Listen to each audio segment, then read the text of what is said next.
Good afternoon, ladies and gentlemen. This is your captain speaking, and welcome back to Tang Airline Flight 1990.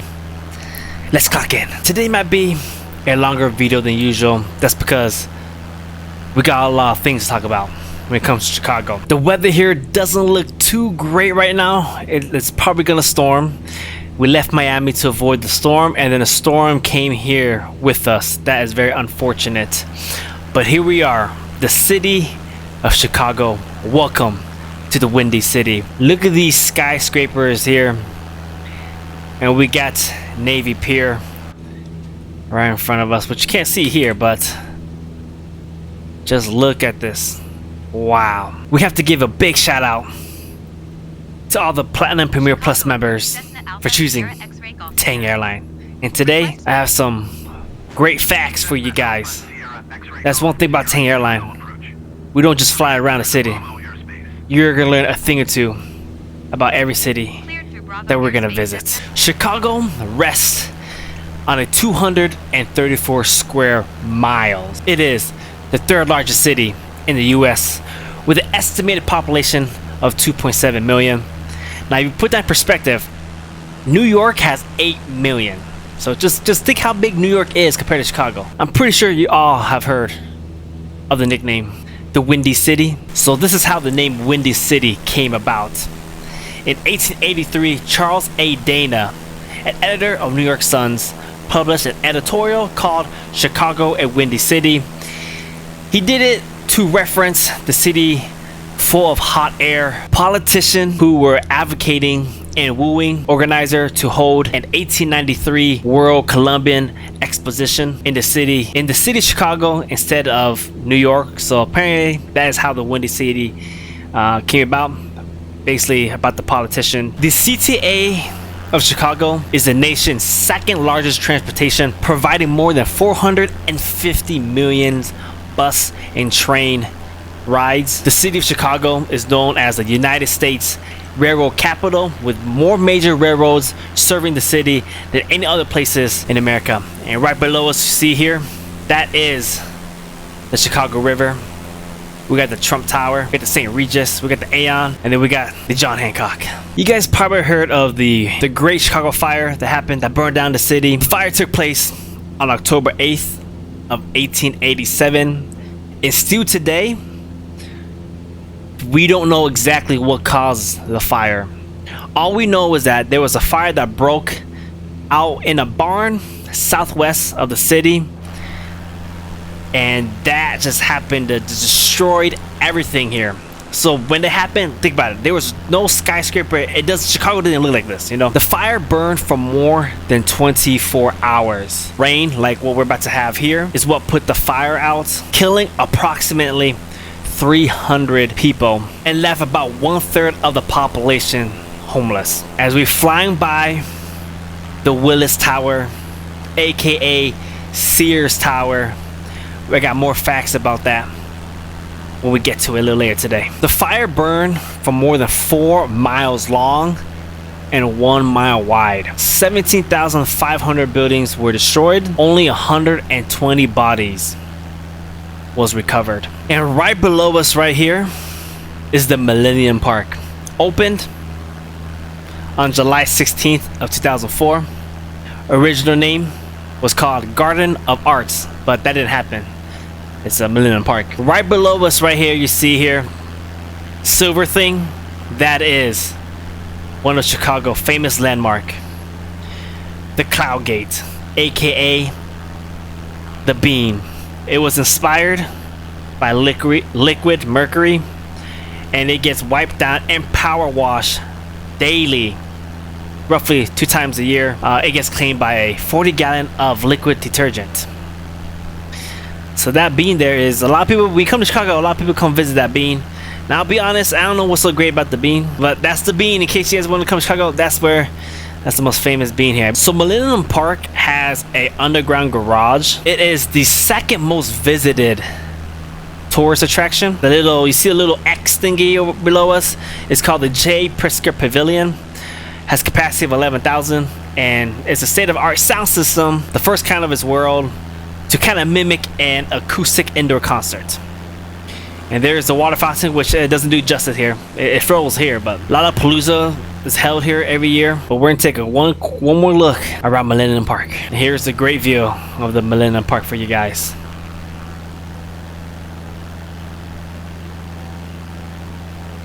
We should be flying higher up, but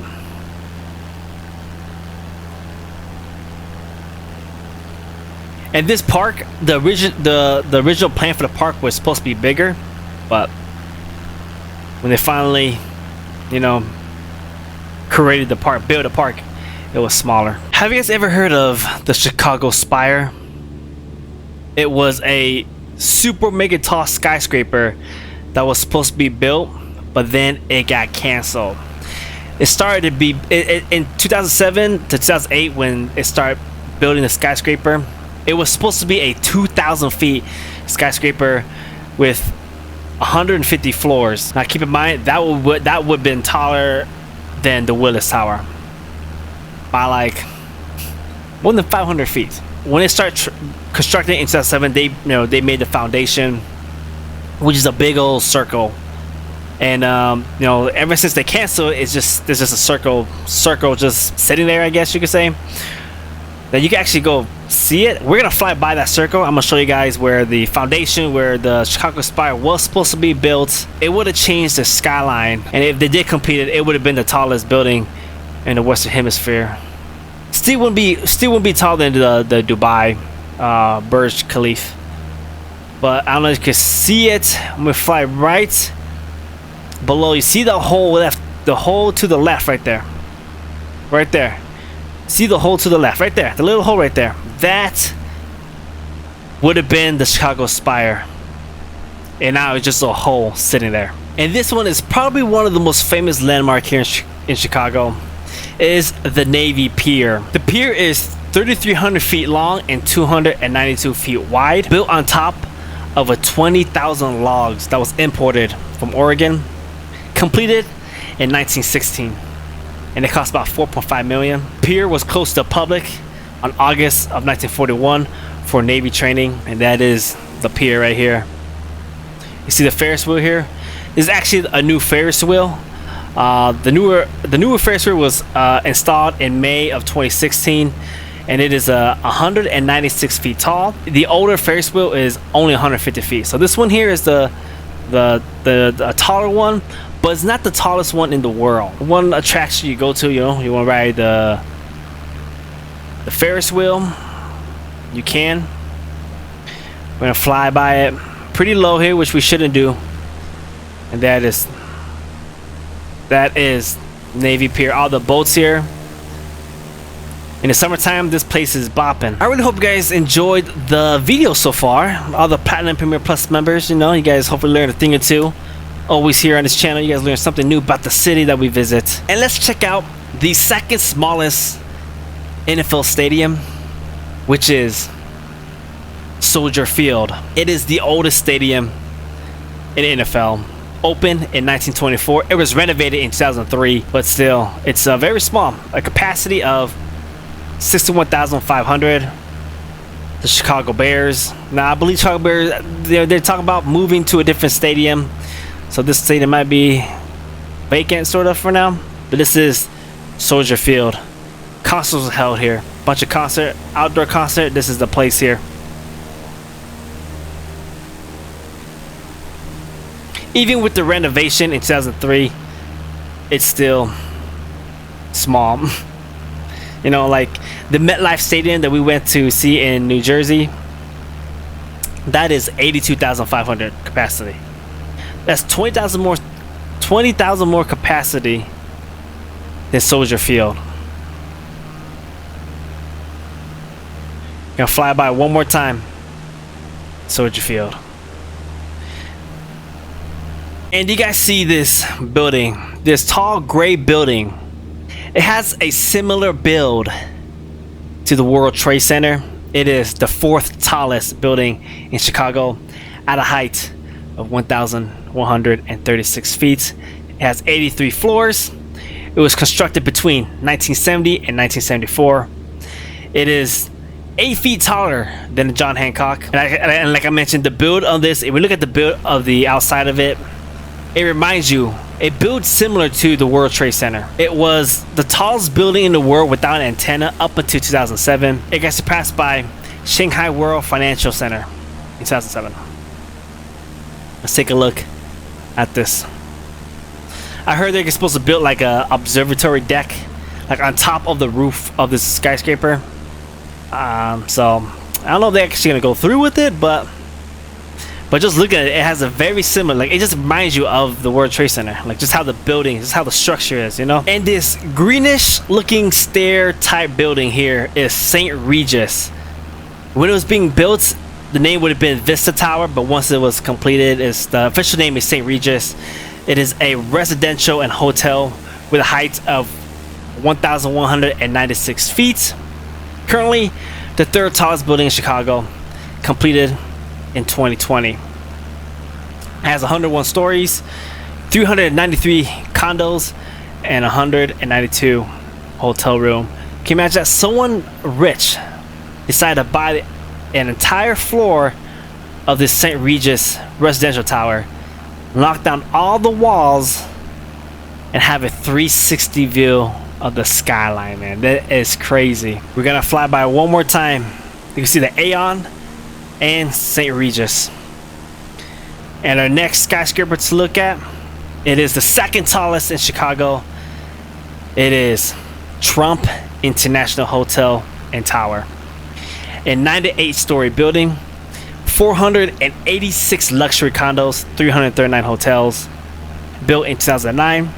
The roof height, 1,171, but it has a spiral, same thing like the One World Trade Center.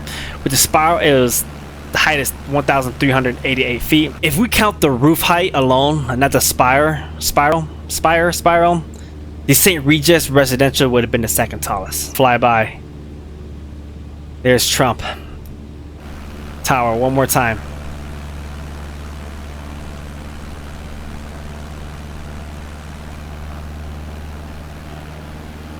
And the building with the 2 antenna is John Hancock. Now we here still call it John Hancock, but actually that's not the official name. The official name is 875 North Michigan Avenue.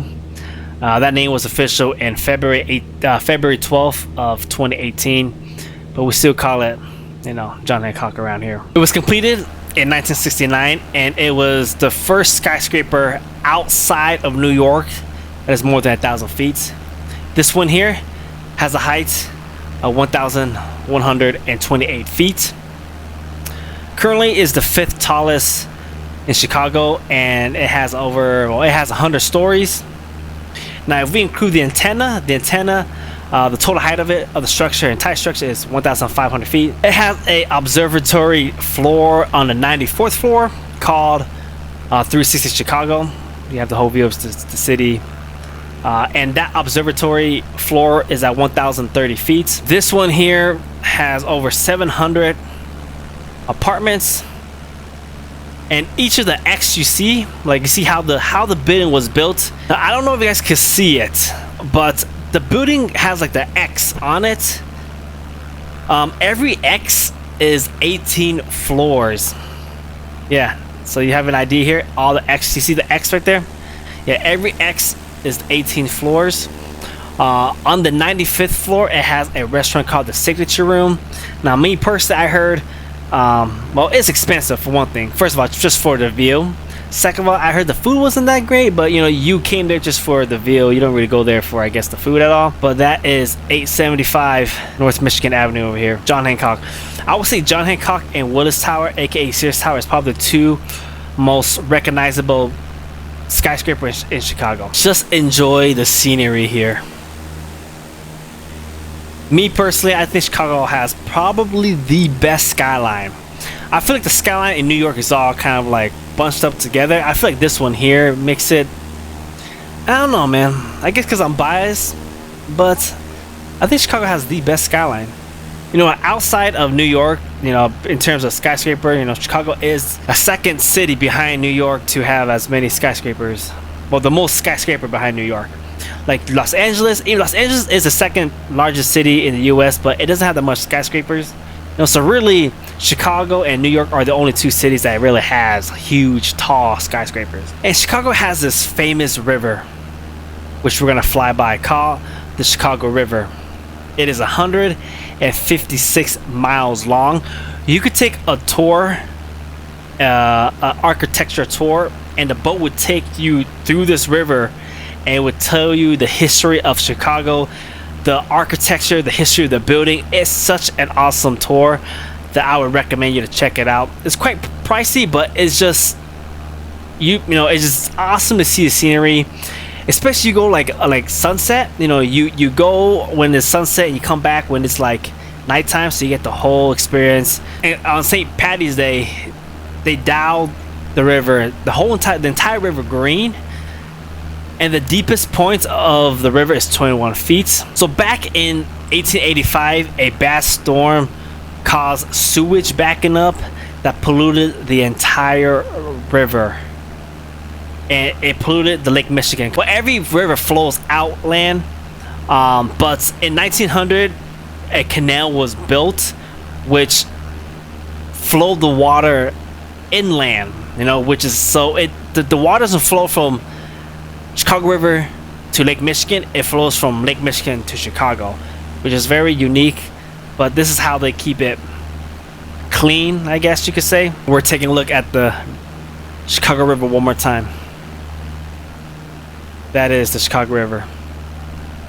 Like I said again, I would recommend going on a architectural tour from the Navy Pier. It would take you through this whole river here.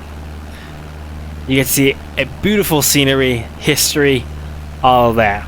And the last thing on our list is the Willis Tower, aka Sears Tower. Now we here in Chicago, we still call it Sears Tower. Nobody called it Willis Tower, even though the official name is Willis Tower.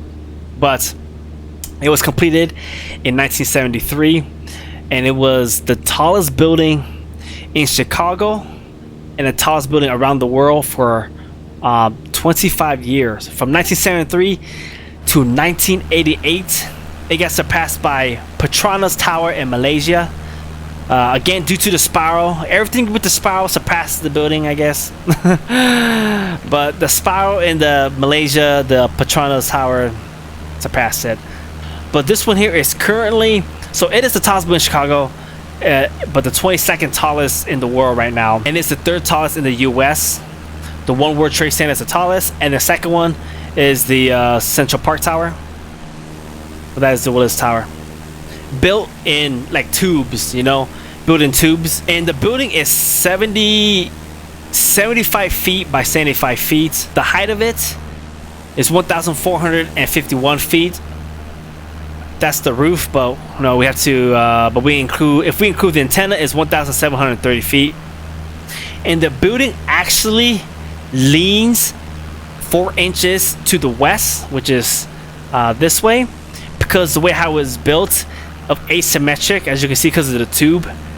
So it leans 4 inches to the left, or to the left, to the west. And it has a observatory deck called the Sky Deck, and we're gonna fly by it, but it has like this glass box in which you could step on a box and look directly down to the floor.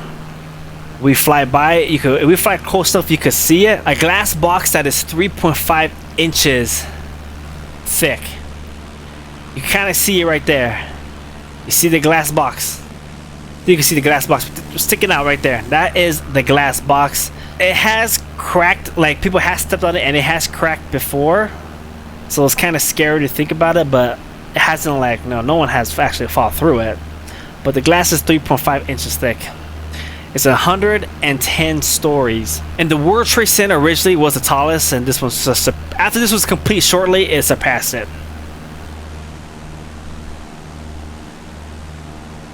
Yeah, built in tubes. You see that? It's like in tubes. And one last time, let's take it all in. The skyline of Chicago, Lake Michigan. Well, I hope you guys enjoyed the video. I'd like to give a big thanks to all the Platinum Premier Plus members for choosing us. And remember, Tang Airline, let our unqualified pilots take you places. I'll catch you guys on the next video. We're gonna do a nighttime fly in Chicago. And I'll see you on the next video. Peace.